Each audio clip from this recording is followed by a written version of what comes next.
جی آصم بھائی کیسے تشریف لانا ہوا؟ دیکھیے میں کئی دنوں سے سوچ رہا تھا کہ آپ سے ملاقات کروں. جب آپ کے کیسز ہوئے تو ہم لوگ بہت فکر مند تھے اور آپ آئے تو مجھے ملاقات کرنے کی ضرورت تھا. اور ابھی الیکشن بھی ہے.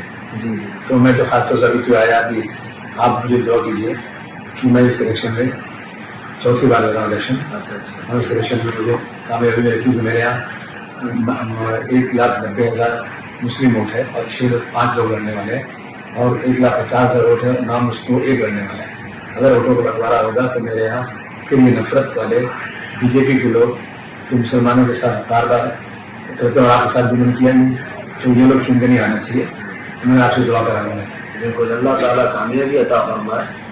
آپ جس طرح سے سیاست میں آگے بڑھ رہے ہیں یا پہلے سے بھی آپ کا ریکارڈ ہے, آپ سٹنگ ایم رہے ہیں, لیکن قاسم بھائی میں آپ کے سامنے کھل کر کے اظہار بھی کرتا ہوں کہ ہمارا نیتاؤں سے یا لیڈروں سے کوئی دوسرا مطالبہ نہیں ہوتا, نہ ہی کوئی لین دین کے معاملات ہوتے ہیں. بس میں محض اتنا چاہتا ہوں کہ میرا مشن ہے ناموس رسالت کی حفاظت. سمجھ رہے ہوں گے حضور پاک صلی اللہ تعالیٰ علیہ وسلم کی عزت, اس پر کوئی انگلی نہ اٹھائے, کبھی گستاخی نہ ہو. ناموس رسالت ہمارا مشن ہے.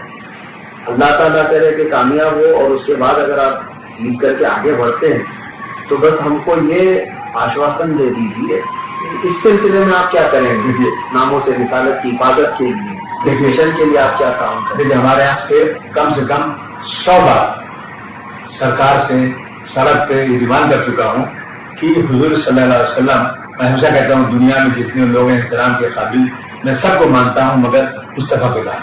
حضور صلی اللہ علیہ وسلم کے خلاف اگر کسی نے غلط الفاظ سے نوازا تو اس کو یہ جو آپ کا 153A ہے یا کچھ یہ بالکل بیکار ہے.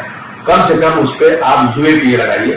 اور اگر میرا مینیفیسٹو آپ دیکھیں گے, میں تو آج آپ سے مل رہا ہوں نا, میرا مینیفیسٹو 20 دن پہلے بن چکا ہے. اس میں پہلی جو میری مانگ ہے کہ میں